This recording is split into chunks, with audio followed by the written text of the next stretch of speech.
Le 22 novembre 2005, le Bundestag est debout. Pour la première fois de son histoire, il choisit une femme pour diriger le pays. C'est un message fort pour de nombreuses femmes, et pour certains hommes aussi. Schröder passe le relais.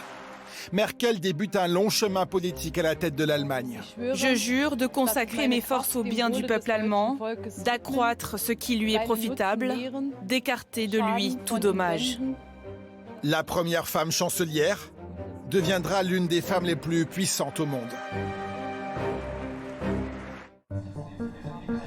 Dans les années 90, l'ascension politique de cette Allemande de l'Est est rapide et sans accroc. Ministre des Femmes, puis de l'Environnement. En 2000, Angela Merkel décroche la présidence de la CDU, le parti chrétien-démocrate, conservateur et très masculin. La gamine, comme l'appelle Helmut Kohl, ne se laissera pas faire. Elle écartera du parti le chancelier de la réunification, mouillé dans un scandale financier. Au fil des années et des réélections, Angie devient Mutti, la mère de la nation allemande. Je comptais et je compte toujours être la chancelière de tous les Allemands. Le travail nous attend. Bon, je voulais pas gâcher l'ambiance. Souriante, mais ferme. Apaisante et protectrice. Son style ne change pas, il est l'une des clés de sa longévité. En 2008, alors que la crise financière secoue la planète, c'est elle qui prend le leadership. En première ligne ensuite, dans les négociations avec la Grèce, Angela Merkel incarne la rigueur budgétaire.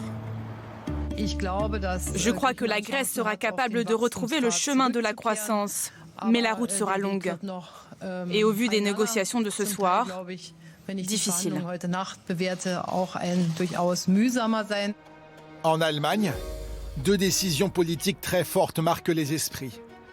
En 2011, après Fukushima, la chancelière enclenche la sortie de l'Allemagne du nucléaire. En 2015, l'Europe est confrontée à une crise migratoire sans précédent. Angela Merkel se démarque en ouvrant les bras aux réfugiés. L'Allemagne est un pays fort. Voilà comment nous devons aborder cette nouvelle crise. Nous avons accompli déjà tant de choses que nous y arriverons. Mais le coup politique est rude. En 2017, Mutti brigue son 4e mandat, elle est réélue, mais l'AfD, le parti d'extrême droite allemand, fait son entrée historique au Parlement. La fin de ce règne sera marquée par la pandémie de Covid. Si la CDU est très critiquée pour sa gestion, Angela Merkel semble épargnée. Pour dire les choses franchement, cette erreur est uniquement de ma faute.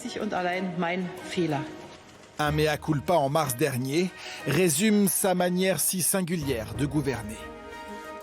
Parce qu'au final, c'est moi qui porte la responsabilité de tout.